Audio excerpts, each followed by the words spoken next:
भूत पिचाट निकट नहीं आवे, महावीर जब नाम सुनावे।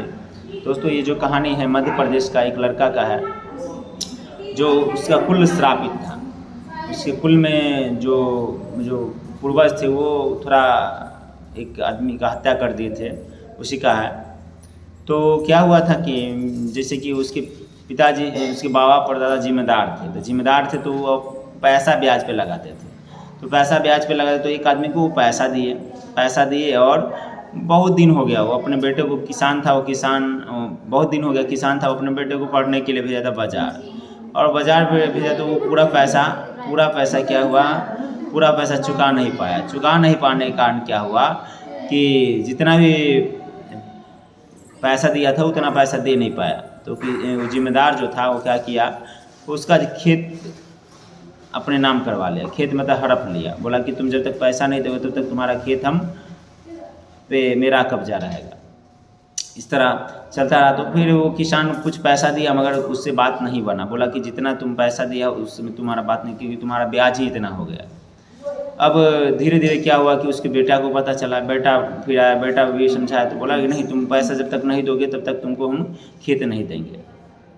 तो पंचायत हुआ, पंचायत में होने के बाद भी वो बोला कि हम नहीं देंगे तुमको खेत, जो करना है सो कर लो। तो उसके घर पे गया और मारपीट किया, और मारपीट करने के बाद क्या हुआ कि उस जिम्मेदार को दोनों मिल के मारा, और जिम्मेदार के पास कुछ नहीं था, उसके पास रिवॉल्वर था, वो दोनों को दाग दिया। मगर जिम्मेदार किसान उसी से शराब दिया कि तुम्हारे कुल में कोई पढ़ नहीं पाएगा, कोई आगे नहीं बढ़ पाएगा। उसी कुल में जो भी आगे बाहर पढ़ने जाता है दिल्ली पंजाब तो बीमार हो जाता, तरह तरह का तबीयत, तो सब घर में ही रहता।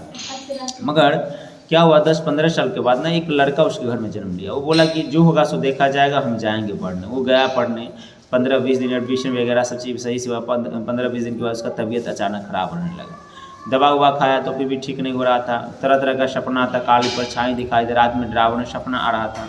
इस तरह चलता रहा। अपनी मम्मी को कॉल करके बता रहा था कि मम्मी ऐसी ऐसी वाली बात है, हमारा तबीयत अचानक बहुत ज़्यादा ख़राब हो गया। बोला बेटा तुमको बोले थे पढ़ने नहीं जाने के लिए। धीरे धीरे क्या हुआ कि उसके अचानक उस 2-4 दिन के बाद उसके सपने में वो बूढ़ा क्या कहता किसान आता, उसके बेटा था। बोला कि तुम्हारा 4 दिन के बाद तुम्हारी ज़िंदगी ख़त्म होने वाला, जो तुमको है करना सो कर लो, जहाँ जाना है जा, बचा सकते तो बचा लो अपना ज़िंदगी। अब ये पूरा हार डार गया था, अब क्या करे, कोई काम नहीं कर रहा था।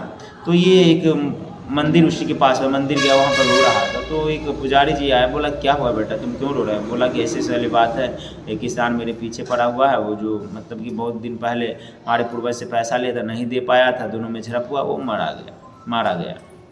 बोला ठीक है बेटा, ऐसा करो तुम यहाँ पे इस बोर्ड पे हनुमान चालीसा लिखो, जितना बार तुमको पढ़ना है पढ़ सकता है, 50 बार, 20 बार, 30 बार, जितना बार तुमको हो सके वो पढ़ो।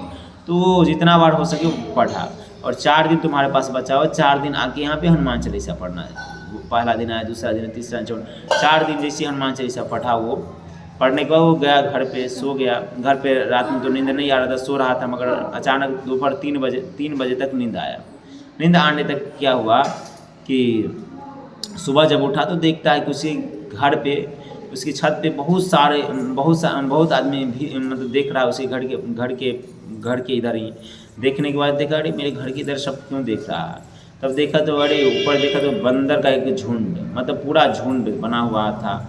और तब लगा कि उसको लगा कि जो हम हनुमान चालीसा पढ़े थे उसी का पुण्य प्रताप है कि आज हमें वानर सेना सहित मुझे बचाने आया। और वो लड़का बच गया। उसके बाद जो है क्या कहता है, वो जो उसका किसान था, किसान का बेटा कभी भी नहीं दिखा। मतलब कि जब उसके मतलब कुल में कोई पढ़ने जाता, कहीं भी जाता, कोई किसी को नहीं दिखा। उसके बाद इसके कुल में सब अच्छा से रहने लगा और सब पढ़ने भी लगा।